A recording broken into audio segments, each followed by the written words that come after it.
Es ist eng umlagert, der neue Contura. Da steht er jetzt, ja. Luxus pur, und wir haben den Chef von Euramobil da. Wenn Sie sich mal kurz vorstellen. Ja, mein Name ist Holger Siebert. Ich bin Geschäftsführer von Euramobil und Trigano Haus hier in Deutschland. Und wir sind der Hersteller dieses Fahrzeuges.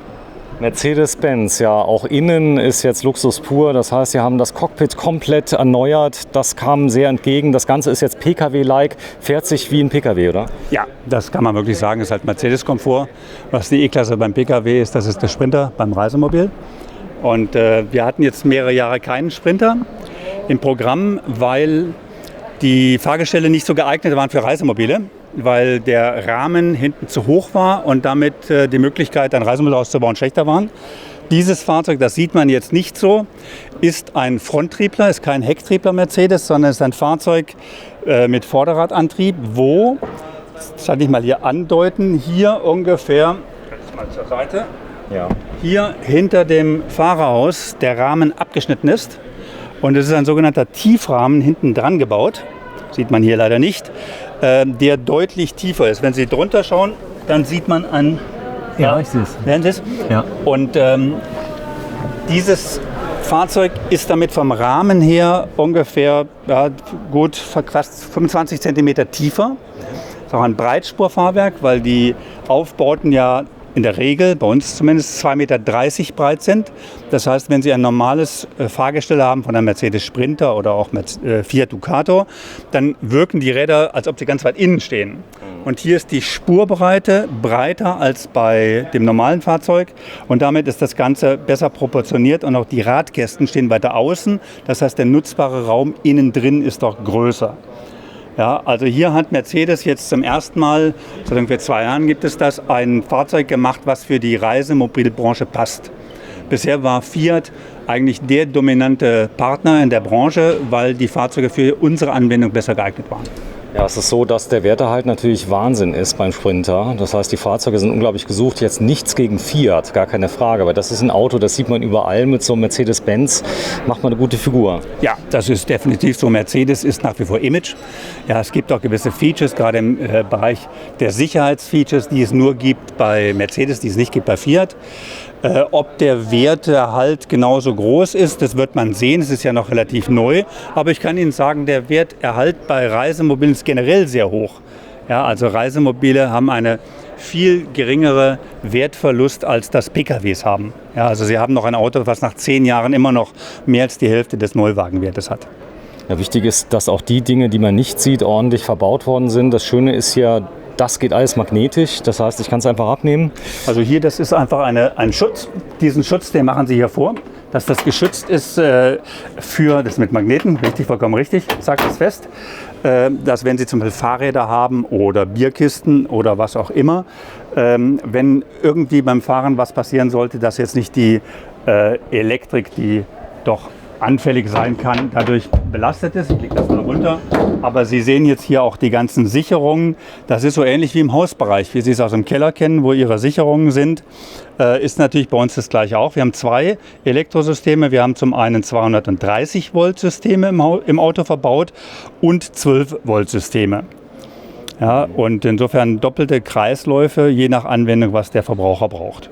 Ja, ich habe eine ganz große Heckgarage. Das Einladen, das sehen wir am besten mal von der anderen Seite. Ich gehe mal kurz raus. Ist sehr, sehr einfach, denn die Ladekante ist sehr tief. Ja, die Ladekante ist tief und das geht jetzt nur mit diesem von mir gerade beschriebenen Tiefrahmenchassis, ja, wo Sie... Ja, also wenn Sie jetzt einen normalen Mercedes Sprinter hätten mit einem Hochrahmen, dann wäre der Rahmen hier auf dieser Höhe, wie Sie es vom Pritschenwagen oder so kennen. Ja, und hier ist es einfach sehr viel tiefer. Ja, das sind auch die Details, also das zum Beispiel die Kurbel für die Markise, die ist direkt mit eingelassen, aber auch hier die Verstärkung, ich nehme an, da liegt oben drauf das Bett? Oben drauf liegt das Bett und Sie sehen jetzt hier zum Beispiel, das sind Gasdruckfedern, wo das Bett dann auch, das Kopfteil vom Bett sich aufrichten kann, dass Sie komfortabler sitzen können, wenn Sie Fernsehen schauen wollen, oben drin. Das geht hier drin. Hier sehen Sie überall Verzösen. wenn Sie etwas reinmachen, dass Sie es gut verzorren können, weil es ist natürlich ein großes Volumen. Das sollte schon vernünftig gesichert sein, dass das nicht während der Fahrt hin und her pultert. Wenn wir hier hinten schauen, dann sehen Sie auch etwas, was wir...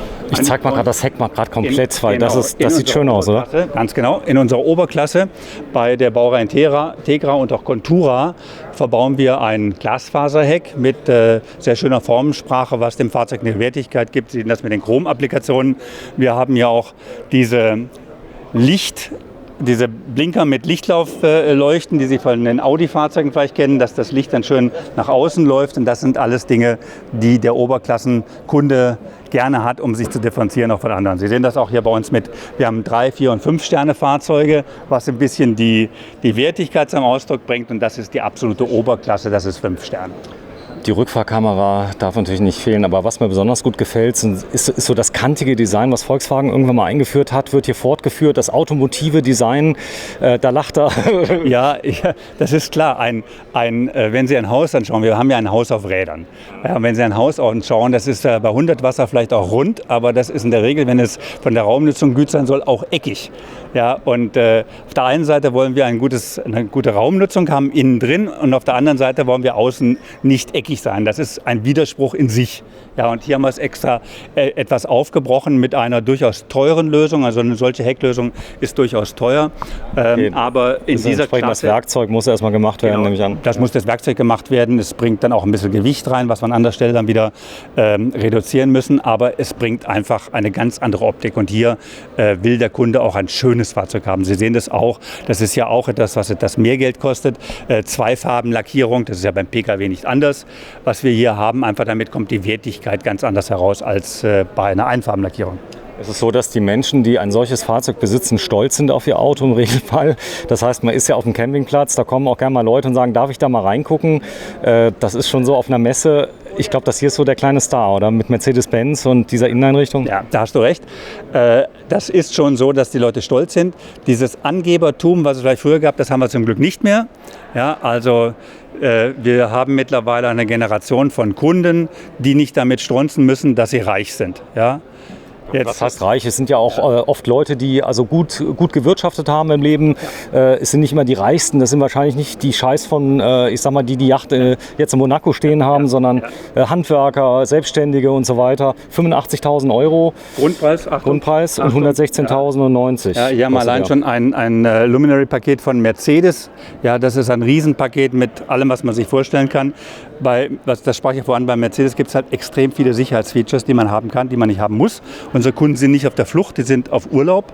Ja, es wird in der Regel konservativ gefahren. Also wenn die Kunden das nicht kaufen, ist auch okay. Ob man nicht einen Spurhalteassistenten braucht, wenn man in Urlaub fährt. Der Bremsassistent, sehr aktiver, genau. Ganz, ganz viele Dinge. Ich sage nicht, dass das schlecht ist, das ist alles schön, aber es ist immer die Frage der Nutzung, wie nutze ich das Fahrzeug. Und in der Regel sind die Kunden langsam unterwegs. Es sind doch alles erfahrene Kunden. Ja, die sind jetzt keine 18-Jährigen, die mal der Freundin zeigen wollen, wie schnell man fahren kann, sondern es sind meistens Menschen, die mit sich in der Welt im Reinen sind und ruhig fahren. Ja. Es ist so, dass man natürlich hier auf der Messe natürlich auch Fahrzeuge zeigt, die alles haben, denn man kann nur das verkaufen, was man zeigt. Das ist so. Wenn das nicht eingebaut ist, dann kann man vielleicht die Vorteile nicht erläutern. Vielleicht haben wir die Möglichkeit, mal kurz nach vorne zu gehen. Das Lenkrad alleine, das zeigt auch schon mal, dass die Fahrersysteme üppig sind, die hier verbaut sind. Das heißt, ich kann also vieles vom Lenkrad regeln. Allein die Optik vom Lenkrad, Hammer, oder? Ja, also das ist klar. Sie haben ja alle möglichen Funktionalitäten drauf. Sie haben hier auch das M-Bux-System. Das ist das Mercedes-Benz-System. Ich weiß nicht, ob es ausgeschaltet ist. Ja, ist leider aus. Jetzt kommt's, ja.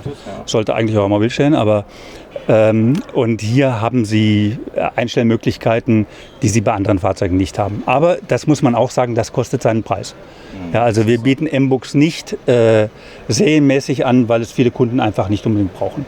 Ja. Das ist so, aber es ist schön, das ist ja noch nicht so lange am Markt und die Kunden fragen wirklich danach. Gibt es auch mittlerweile einen ganz großen LKWs, Actros und Co. am M-Bux mit drin. Richtig klasse. Ja, wenn man jetzt hier hochschaut, dann sieht man schon sofort den Unterschied. Ich habe edelste Hölzer hier verbaut und ja, die Patricia steht da schon, sie lacht.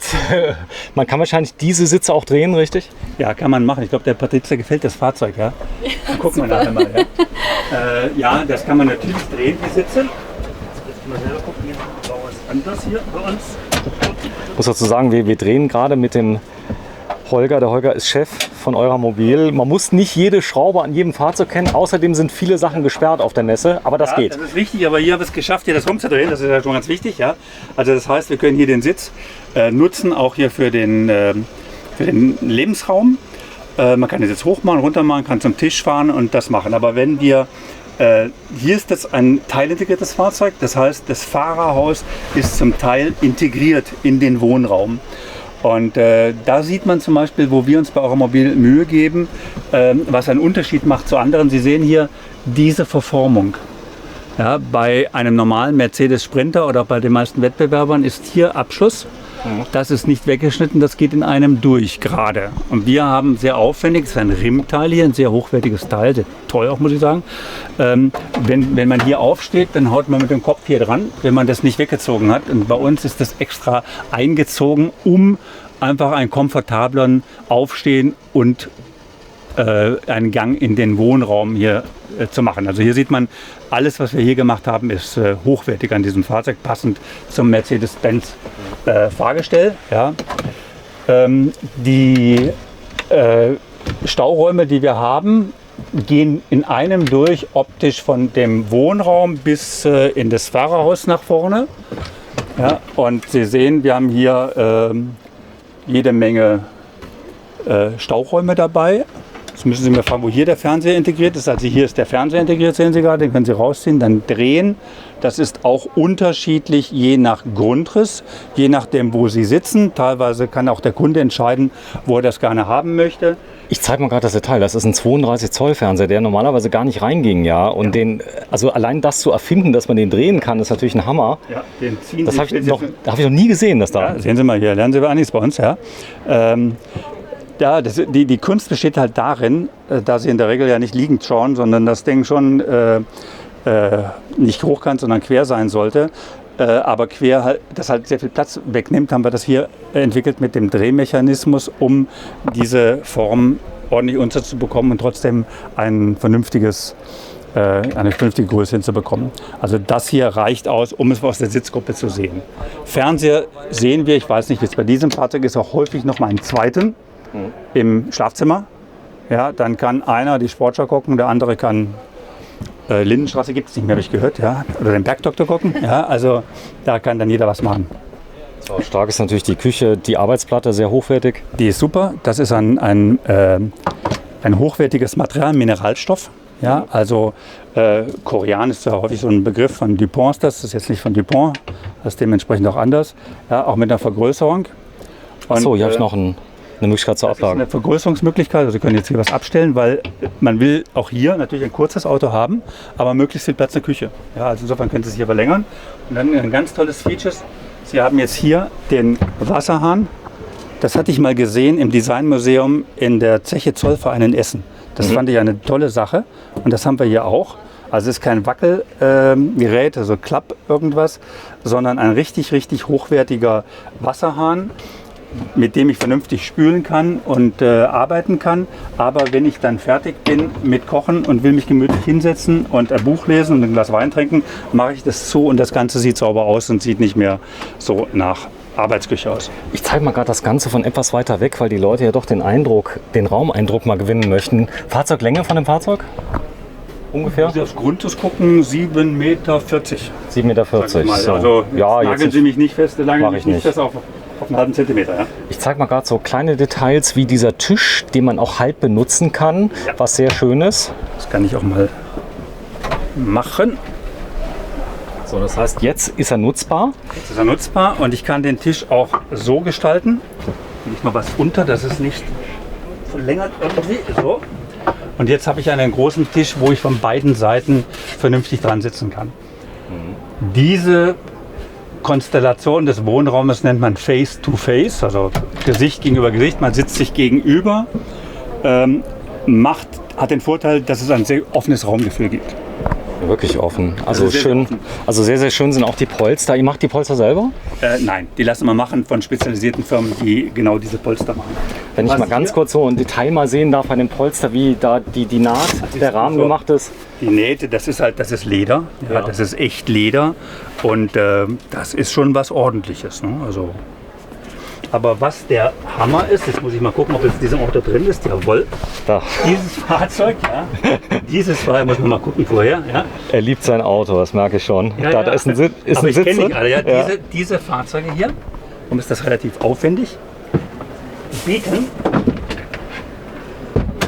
bei Umbau jetzt einen kompletten, gucken so, einen kompletten, jetzt nicht mich festnageln, das hier hin, ja, einen kompletten Beifahrersitz. Da ist den Gurt habe ich jetzt nicht rausgezogen, doch da ist er. Das heißt, ich kann mich jetzt hier hinsetzen und kann während der Fahrt ordentlich in Fahrtrichtung sitzend mit einem Dreipunktgurt gesichert draußen, wenn wir mehr vorbeifahren, die Segelboote sehen. Ganz genau. Und Das heißt- ist halt wichtig, der Kunde fährt in der Regel zu zweit in diesen Fahrzeugen. Aber wenn er zu viert fährt, da drüben ist genau das Gleiche möglich, sitzen die Leute nicht irgendwo weit hinten oder entgegen der Fahrtrichtung, sondern in Fahrtrichtung mit einem guten Sichtfeld nach außen und nach vorne und haben Reiseerlebnisse. Ich bin begeistert. Also wenn man das von außen sieht, man muss die Fahrzeuge auch von innen anschauen und sich die Zeit nehmen. Langt denn die Zeit, die 9 Tage auf der Messe? Es gibt Leute, die sind die kompletten 9 Tage hier, schauen sich alles an? Das glaube ich jetzt nicht dieses Jahr. Es gibt schon viele Kunden, die bleiben mehrere Tage hier. Ja, aber ich glaube, nach 9 Tagen haben die auch die Nase voll. Also hier stehen über 1000 Fahrzeuge auf den ganzen Messeständen. Das ist ja 70.000, 80.000 Quadratmeter hier Messe. Und irgendwann reicht es den Kunden. Und uns ist auch ganz lieb, wenn am Ende des Tages die Kunden eins von uns kaufen. Das ist nämlich auch ein Problem. So die Qual der Wahl ist das ganz große Thema. Da habt ihr Spezialisten, die erstmal rauskriegen, was wollen die Kunden überhaupt. Ja, man muss sich ja irgendwann mal auch mal entscheiden. Und jetzt Frage an Patricia. Das ist gar nicht so einfach. Jetzt bist du hier in einem Mercedes-Benz. Ja, das heißt, das klingt ja schon mal gut. Und dann noch mit diesen ganzen Features. Die Küche hier, das ist wirklich schick vom Feinsten. Ja, hatte schon Angst, dass du mich jetzt fragst. Und welches wird's jetzt? Ich könnte mich nämlich, wie gesagt, nicht entscheiden. Das ist schön. Also das Design ist schon sehr schick. Also mit der Arbeitsplatte oben drauf. Ja, sehr schick. Eine sehr glatte Fläche. Also man merkt, dass das hier sehr hochwertig verarbeitet wurde. Auch dieses Holzdesign in einer Glanzversion sehr, sehr schick. Aber es geht noch weiter, es kommt noch viel schlimmer. Ach, Töpfe und Co. Ja. Es geht alles.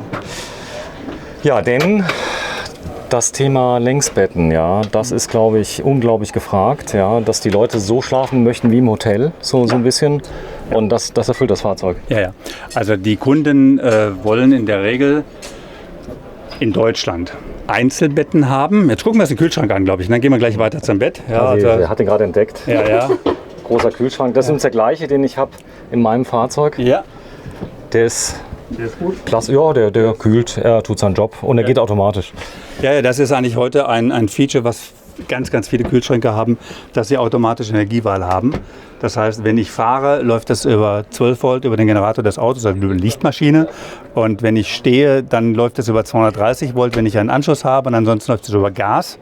Und das ist die effizienteste Art, Energie zu sparen beim Reisemobil.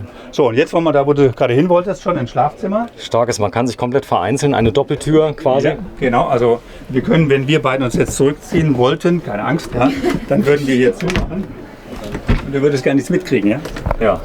Oh, das ist mir recht. Die genau. Praktikantin darf auch alles testen. Und hier sieht man sehr schön das Farbspiel. Ihr habt dort Licht eingebaut, das ist kein Problem, das ist alles zugelassen. Ja, natürlich. Also die Autos, die sind ja alle, die wir bauen, homologiert. Das heißt, wir haben das Recht, selber Fahrzeuge zum Verkehr zuzulassen. Aber dafür haben wir einmal eine Abnahme gemacht, die wir gewissermaßen sogar selber machen, wenn wir besondere Dinge einbauen, wie zum Beispiel gerade den Sitz, den ich gezeigt habe. Dann müssen dort auch Crashtests und Versuche gemacht werden. Das wird dann von Prüforganisationen bestätigt. Und danach haben wir das Recht, regelmäßig unser Fahrzeug selbst zuzulassen. Voraussetzung ist natürlich, dass wir ein zertifiziertes System haben, ein ISO-System. Das haben wir ja auch.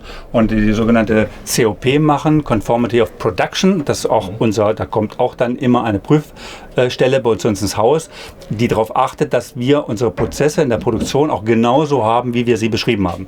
Ja, das wird natürlich nicht gehen, wenn wir Prozesse dann ganz anders machen würden. Also das heißt, ihr seid Fahrzeughersteller quasi. Wir sind Hersteller. Wir sind ein richtiger Hersteller in dem Sinn wie jetzt Volkswagen. Nichts Einzelabnahme, sage ich jetzt mal, nee. Das heißt, ihr macht Serienproduktion. Ja, wir machen Serienproduktion und das ist auch der Grund, weshalb, wenn jemand zu uns kommt und sagt, ich hätte gern das Ding, können Sie es mir bauen 20 cm länger, weil die Schwiegermutter ist so groß, das geht leider nicht mehr. Die Zeiten sind vorbei, auch bei anderen. Ist zu teuer, nehme ich an. Ich gehe mal ganz kurz hier rein. Ja, du kannst hier einen Blick darüber werfen. Man kann hier zumachen, man kann auch hier drüben zumachen. Echt? Ja. Und dann hat man hier quasi, was man ein Raumbad nennt. Das heißt, du kannst von der Dusche zum Waschbecken, Toilette, großer Spiegel, ganz wichtig. Ich sage immer für die Damen, aber für die Herren auch, die sind genauso eitel. Viel Licht auch wichtig, dass man sich wohlfühlt, weil die Reisemobilisten sind ja nicht so wie die im Trainingsanzug da rumschlappen. Ne? Da wird gefehlt. Es gibt viele Leute, mache ich auch, wir machen viel Städtetourismus, wo man dann abends noch in die Oper gehen kann. Das schick ist. Okay, das heißt, ich brauche auch einen Kleiderschrank, einen ordentlichen, der ist hier drin. Ich habe gerade meine Jacke reingelegt, ja.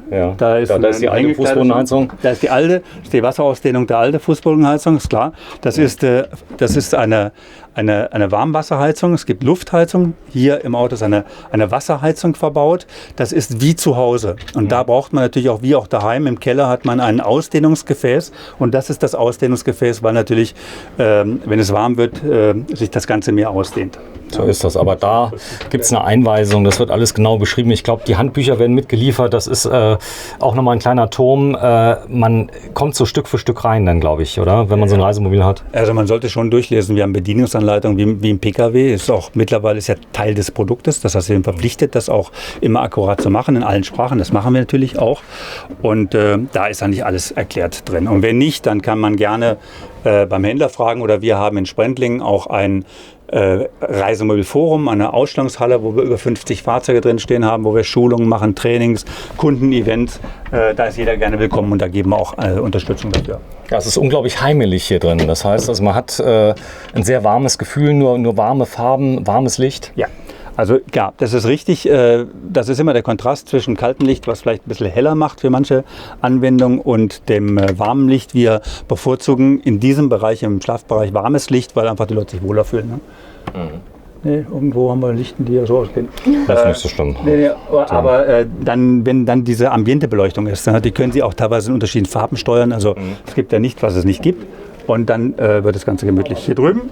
Fernseher. Ja, zeigt sie gerade einen Fernseher, ja, den kann man hochmachen, dass nicht die Füße direkt davor sind, wo man dann auch aus dem Bett Fernsehen gucken kann. Also kann man immer darüber diskutieren, ist das notwendig, ist das nicht notwendig. Die Kunden kaufen es, also die Kunden wollen es haben und der Kunde ist König.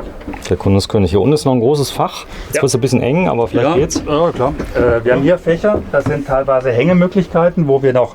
Jetzt mal reinhalten, das heißt hier habe ich einen weiteren Kleiderschrank quasi. Ja, ganz genau. Ah ja, eine Stange ist auch drin. Ja, eine Stange ist drin, weil... Und hier noch Fächer. Wichtig ist ja, dass die Kunden was hängen können. Ja? Also keiner will ein zerknittertes Kleid haben, das ist ja nicht so das Wahre. So, jetzt gehen wir mal am besten aus. Ich gehe mal stark.